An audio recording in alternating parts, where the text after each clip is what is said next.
Ahondemos un poco más en el importante asunto de la relación entre los vivos y los muertos. Lo primero que tenemos que reconocer es que nuestra alma familiar y en los pliegues de nuestro tejido afectivo se encuentran ambos. En la red tupida de nuestro corazón estamos inevitablemente en sintonía con todos, vivos y muertos. Resulta una bendición para la vida y para nuestra vida cuando esta sintonía se halla caracterizada por el buen amor, ya que el buen amor tiene como consecuencia el hecho de que construye vida y la sirve. Cuando nos sintonizamos con el buen amor hacia los muertos, de nuestras imágenes de ellos recibimos luz, apoyo, fuerza y esperanza para nuestra vida. La recibimos en especial de aquellos muertos que podemos percibir en paz y conformidad con su vida tal como fue y con su muerte tal como fue. De los que se desprendieron con cariño de sí mismos para sumergirse alegres en la eternidad. Entonces los vivos tienen la oportunidad de despedirlos con amor y gratitud y conservarles un buen lugar en su corazón para siempre. La buena gestión de las despedidas y las relaciones entre vivos y muertos, entre ancestros y venideros, inyecta claridad y confianza en nuestra existencia. Por esto es crucial la familiaridad con la muerte y la elaboración de los duelos y la conciencia de que en las inclemencias dolorosas nos podemos hacer más fuertes y humanos. Thornton Wilder finaliza su novela El puente de San Luis Rey con una frase de esas que resuenan. Hay una tierra de los vivos y una tierra de los muertos, y el puente que los une es el amor, lo único que sobrevive, lo único que tiene sentido. El buen amor de los vivos a los muertos se reconoce porque los primeros permanecen al servicio de la vida, sintiendo a los segundos como su apoyo incuestionable y natural. El mito de Orfeo nos enseña otra lección acerca de despedir y retener, albergar o soltar las esperanzas en relación a las personas queridas que perdimos. En realidad enseña que un duelo no logrado dificulta el desarrollo de la vida futura. Orfeo es conocido como músico sublime. Se dice que su voz, unida al sonido de la lira, embelezaba a hombres y dioses por igual, y la naturaleza al completo se conmovía con sus acordes. Osos y leones se acercaban a lamerle los pies, los ríos retrocedían y las rocas se animaban y corrían a su encuentro. Se enamoró de la dulce Eurídice y la amó tiernamente, pero su felicidad quedó truncada cuando ella fue mordida por una víbora en el talón y la herida le causó la muerte. Orfeo quedó desconsolado, incapaz de soportar la pérdida, y no dudó en descender a la tierra de los muertos para rogarle a Hades, dios del inframundo, que le devolviera a su querida compañera. Ya ante las riberas de la laguna Estigia clamó con acentos tan dulces y desgarradores que el propio Hades quedó conmovido. Entonces llamó a Eurídice, que se encontraba entre las sombras, recientemente llegada, y le concedió la ilusión de partir con Orfeo a la tierra de los vivos. Pero para ello Orfeo debía cumplir con una condición: no volver la cabeza para mirarla hasta que no hubieran rebasado los límites del reino de los muertos y se encontraran ante el sol. El mito cuenta cómo Orfeo no es capaz de resistir la tentación de mirarla para cerciorarse de que efectivamente lo sigue a la vida, y se vuelve hacia ella, pero justo en ese momento le es arrebatada. Orfeo trata de abrazarla, pero Eurídice se desvanece como una sombra en la neblina. Destrozado, intenta convencer de nuevo a Caronte, el barquero, para que lo lleve otra vez a la casa de los muertos, pero éste se niega, ante lo cual sus ojos quedan inundados en lágrimas y se consume de dolor por 7 días.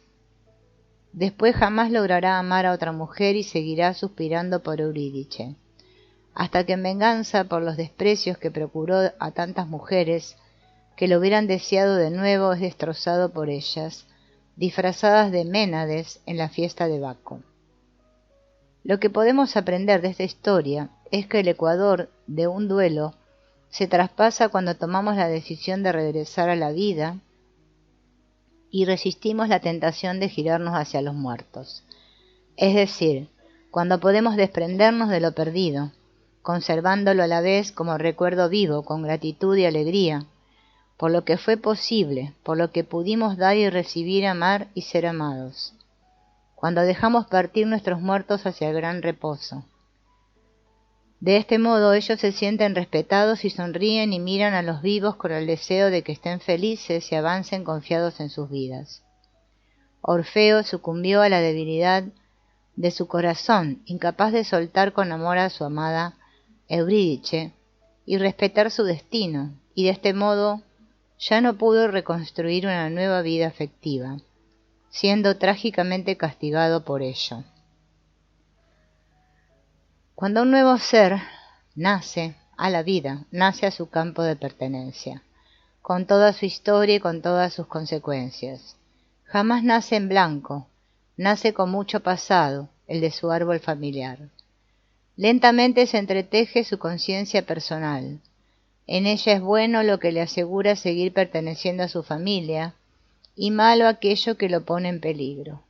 El nuevo ser ingresa a este campo de reglas y códigos de su familia, y lo siente claramente incluso cuando son velados o no explícitamente formulados. En otro nivel, también es afectado por una conciencia colectiva invisible e inconsciente, que lo guía y le abarca sin llegar a percibirlo con claridad. En este sentido puede experimentar sensaciones o sentimientos que corresponden a otras personas de la familia, incluso aunque no las haya llegado a conocer. También puede tomar a su cargo responsabilidades o cargas que no le conciernen, o representar papeles o posiciones que quedan fuera de sus posibilidades de éxito, como cuando se pretende la posición de padre de los padres, o de pareja invisible de uno de ellos, lo cual, aunque sea movido por el amor, deriva en patologías e infelicidad. O se imitan destinos de otras personas, o bien se compensan deudas o ameritan derechos en el gran libro de la contabilidad familiar. Por ejemplo, algunos nietos pueden tratar de expiar culpas de los abuelos, o por el contrario, abusar de las rentas de sus glorias. Es como si el gran árbol familiar administrara bienes y males, bendiciones y desdichas, admisiones y destierros, como si fuera un ente común. Veamos un ejemplo para explicar el asunto de la conciencia colectiva.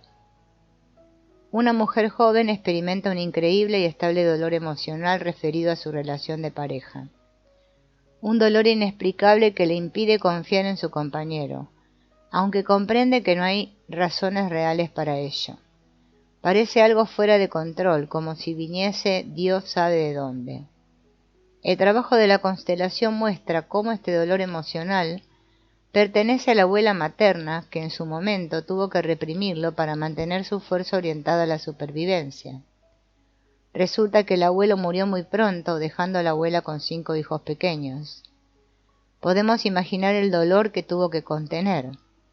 En el trabajo es crucial que la nieta, en su imaginario interior, devuelva este dolor a la abuela y respete lo que ella tuvo que vivir tal como fue.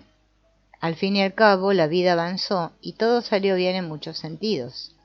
De este modo, la nieta puede quedar libre de esta resonancia, de esta vivencia de ser poseída por el sentimiento doloroso, que no se ajusta en absoluto a su realidad.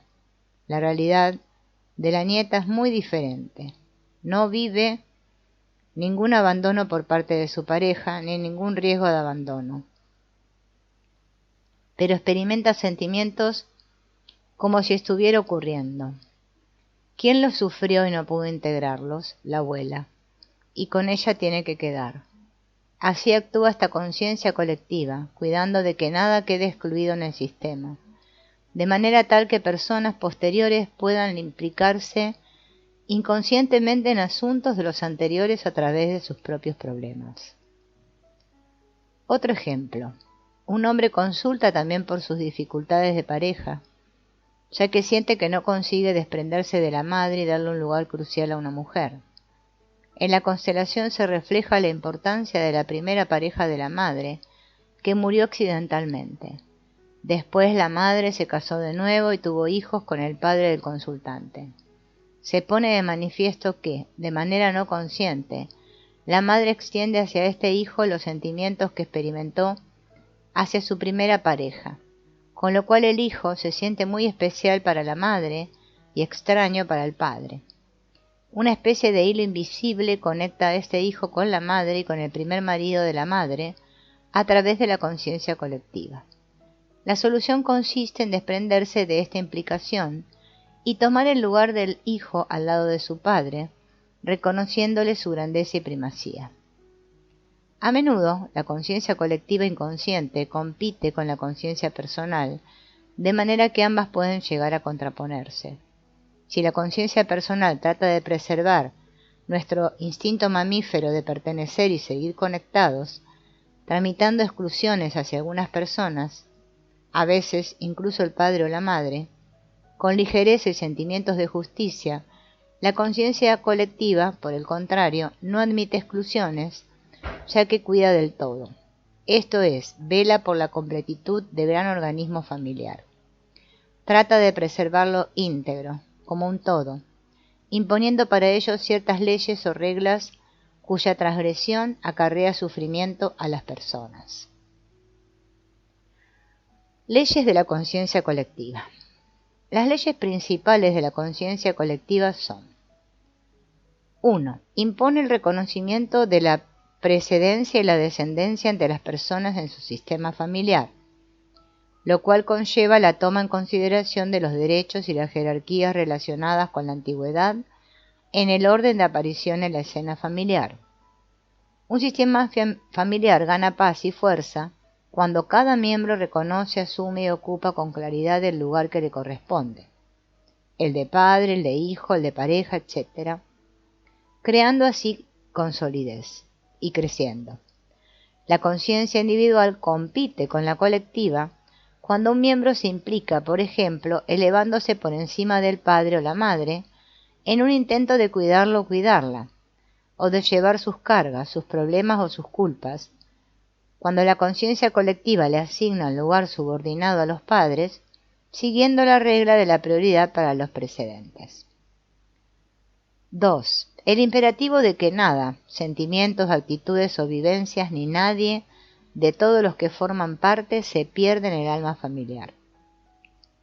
Eso significa que la conciencia colectiva cuida de que nadie pueda ser excluido del grupo y de que nada, ningún sentimiento o vivencia importante, pueda ser desterrado o pasado por alto.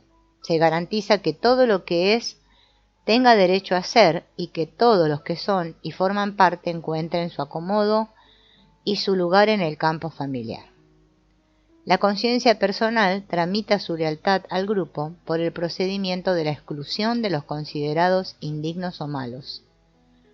Pero la conciencia colectiva impide la exclusión, ya que se rige por el instinto de cuidar la totalidad. La consecuencia más inmediata en los sistemas, tal como ha evidenciado Bert Hellinger, es que los excluidos son reemplazados inconscientemente por otras personas, de modo que personas posteriores los representan, a menudo sintiendo atracción por su destino. Se encuentran dinámicas en las que un hermano, con total inconsciencia, representa, por ejemplo, a otro hermano que falleció, sin que su duelo se lograra en la familia. Incluso a veces recibe el nombre del hermano muerto, lo cual niega a ambos su identidad singular. En un modo metafórico podríamos decir que cualquier rechazado golpea a la puerta del colectivo reclamando su pertenencia, de manera tal que miembros que nada tienen que ver directamente o que no llegaron a conocerlos los representan. En la conciencia colectiva sopla un amor primario que no quiere perder a ningún miembro. En este sentido impone el amor y la inclusión. Cuando todos forman parte y todos están en su lugar, el sistema florece. 3. La conciencia colectiva se rige por una suerte de sentida justicia retributiva en el balance entre el dar y el recibir, los derechos y las obligaciones, tanto entre las personas dentro de un grupo como en el intercambio del grupo con otros grupos distintos.